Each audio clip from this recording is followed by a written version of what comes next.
अफगान तालिबान की धोखाधही मजीद बर्दाश्त नहीं करेंगे। अफसोस तालिबान हुकूमत अफगानिस्तान को दोबारा तबाही की तरफ धकेल रही है।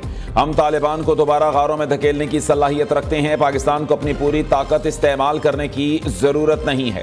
अगर चाहें तो तोरा बोरा की शिकस्त के मनाजिर दोहराएंगे। वज़ीर दिफा ख्वाजा आसिफ की वार्निंग। पार्लियामेंट हाउस में मीडिया से गुफ्तगू में उनका कहना था कि अब दवा नहीं तो कोई नहीं, दुआ तो की जा सकती है। अफगान सरजमीन दहशतगर्दी के लिए इस्तेमाल हुई तो भरपूर जवाब देंगे। हमारी सरहदी हदूद की खिलाफ वर्जी की तो हम भी हमला करेंगे। खिलाफ वर्जी पर हमें अफगानिस्तान के अंदर भी जाकर जवाब देना पड़ा तो देंगे।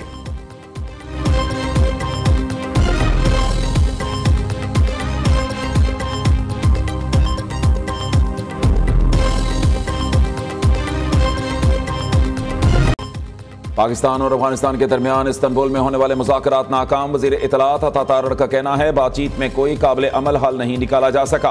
पाकिस्तान दहशतगर्दों और उनके हामियों को खत्म करने के लिए कार्रवाइयां जारी रखेगा। तालिबान ने ठोस शवाहिद के बावजूद दहशतगर्दी रोकने की कोई जमानत नहीं दी। मुज़ाकरात के दौरान अफगान तालिबान ने इल्ज़ाम तराशी, टाल मटोल और हीले बहानों का सहारा लिया। तालिबान अफगान अवाम को गैर ज़रूरी जंग में धकेलना चाहते हैं।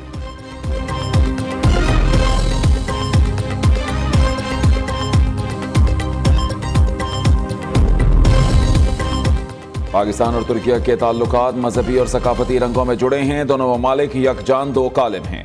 जंग के दौरान तुर्किया की क़यादत चट्टान की तरह पाकिस्तान के साथ खड़ी रही। तुर्किया ने हमेशा कश्मीर के मामले पर पाकिस्तान के मौक़िफ़ की हिमायत की है। पाकिस्तान भी कब्रस के मामले पर तुर्किया के मौक़िफ़ की हिमायत करता है। वज़ीर आज़म का तुर्किया के 102वें कौमी दिन के मौके पर तकरीब से खिताब। शहबाज शरीफ कहते हैं दोनों ममालिक के ताल्लुकात सदर अर्दवान की मुदब्बिराना रहनुमाई में स्ट्रेटेजिक शराकतदारी के नए दौर में दाखिल हो गए हैं।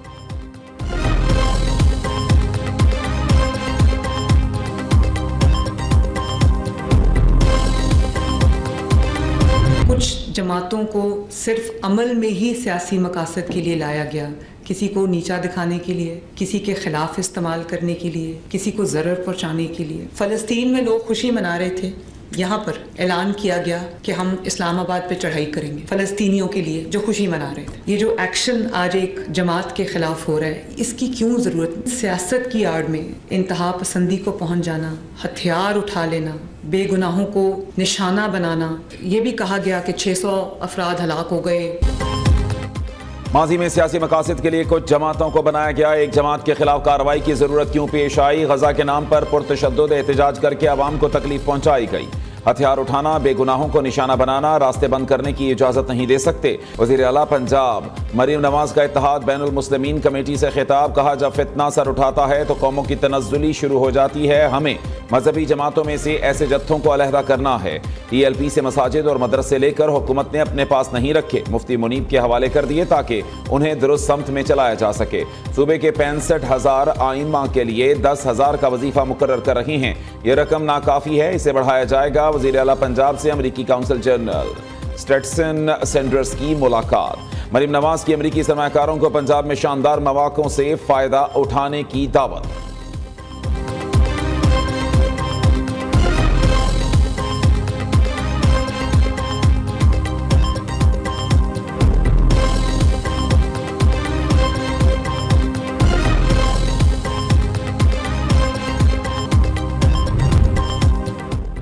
आज़ाद कश्मीर में इन हाउस तब्दीली के लिए पीपल्स पार्टी का ऐवान सदर में मुशावरती इजलास। बिलावल भुट्टो, फरयाल तालपुर, फारूक एच नायक और दीगर रहनुमा इजलास में शरीक हुए। तहरीक अदम एतमाद से मुताल्लिक कानूनी अमूर पर गौर किया गया। फारूक एच नायक ने तहरीक अदम एतमाद की कानूनी पेचीदगियों पर ब्रीफिंग दी। बिलावल भुट्टो जरदारी आज़ाद कश्मीर के नए वज़ीर आज़म के नाम का ऐलान करेंगे। वज़ीर आज़म के खिलाफ अदम एतमाद के लिए 27 अरकान की सादा अक्सरियत दरकार। मुस्लिम लीग नून की हिमायत के बाद पीपल्स पार्टी का 36 अरकान की हिमायत का दावा।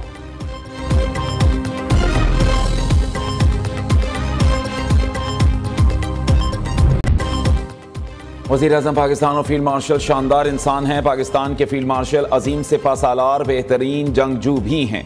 अमरीकी सदर की एक बार फिर पाकिस्तान की तारीफ। मैंने मोदी से कहा जंग करोगे तो तिजारत नहीं करूंगा।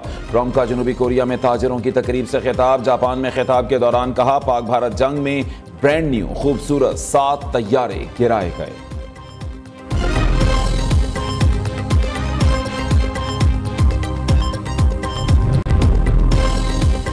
26वीं आईनी तरमीम के तहत अदालतों को मफलूज कर दिया गया है। अदालती हुक्म के बावजूद मुझे बानी चेयरमैन से मुलाकात की इजाजत नहीं दी गई।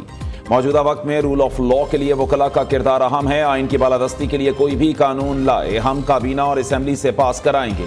कानून की बालादस्ती, आज़ाद अदलिया और आज़ाद मीडिया की बहाली के लिए मुत्तहद होकर काम करना होगा। वज़ीर आला खैबर पख्तूनख्वा का वकला की तकरीब से खिताब। सोहेल आफरीदी कहते हैं मैं लाया गया नहीं हूँ बल्कि मुझे मुंतखब किया गया है। वज़ीर आला खैबर पख्तूनख्वा अदालती हुक्म के बावजूद बानी से मुलाकात न कराने पर तौहीन अदालत केस दायर करने के लिए इस्लामाबाद हाई कोर्ट को खत इरसाल कर चुके। खत में इस्तेदा की गई है कि कानून की पासदारी और केस को आगे बढ़ाने के लिए हुक्मनामे की तस्दीक शुदा कॉपी फौरी तौर पर फराहम की जाए।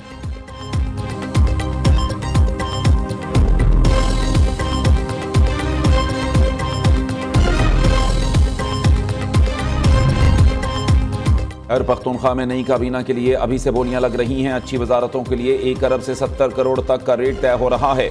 जो लोग पैसे देकर वजीर बनेंगे वो करप्शन कैसे नहीं करेंगे। वज़ीर इत्तलात पंजाब अज़म बुखारी का कहना है खैबर पख्तूनख्वा में तरक्याती मंसूबे बाद में शुरू होते हैं, हिस्से बांटने की बोलियां पहले लगती हैं। 40 अरब रुपए का कोहिस्तान करप्शन स्कैंडल इसकी बड़ी मिसाल है। वज़ीर ममलिकत बैरिस्टर अकील के मुताबिक वज़ीर आला खैबर पख्तूनख्वा अपने हलफ की खिलाफ वर्जी कर रहे हैं। सोहेल आफरीदी ने हट धर्मी की आला मिसाल कायम की है। आइन के तहत काबीना की तश्कील लाजिम है।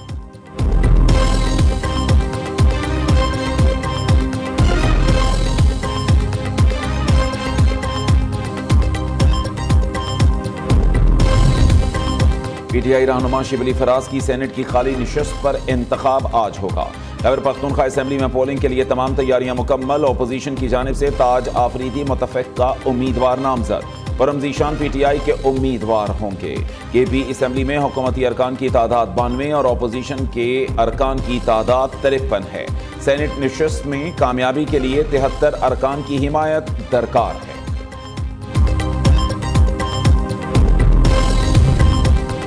अमन अमान के क़याम के लिए खैबर पख्तूनख्वा असेंबली की खुसूसी कमेटी का इजलास। वज़ीर आला सोहेल आफरीदी समेत 37 अरकान असेंबली की शिरकत। कमेटी ने सूबे में अमन अमान की सूरत हाल के हवाले से लाहे अमल पर गौर किया। इजलास में सूबे में जारी दहशतगर्दी की रोकथाम और अमन अमान के क़याम के लिए TORs तय किए गए। इजलास में ऑल पार्टीज कॉन्फ्रेंस और खैबर पख्तूनख्वा असेंबली में जिरगा बुलाने पर गौर। सोहेल आफरीदी कहते हैं हम दहशतगर्दी के खिलाफ हैं लेकिन ऑपरेशन इस मसले का हल नहीं है।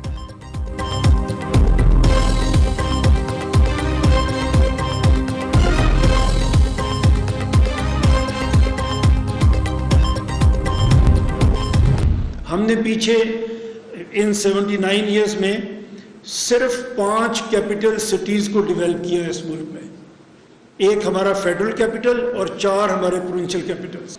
बलूचिस्तान को देखें तो कोयटा के अलावा आपको कहीं कोई ढंग की सहूलत, कोयटा अपने स्टैंडर्ड से, बट बाकी सूबे की हालत उससे भी ज़्यादा ख़राब।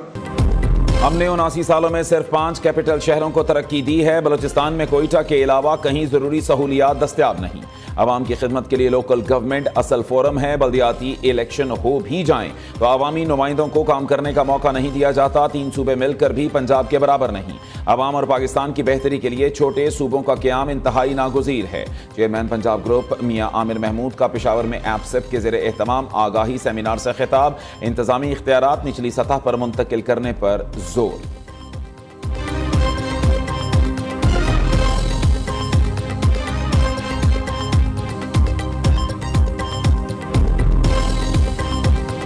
गवर्नेंस मॉडल को ठीक करना पड़ेगा, क्योंकि अगर ये सब कुछ ठीक होता तो हम इस तरह तबाही के धाने पे तो ना होते।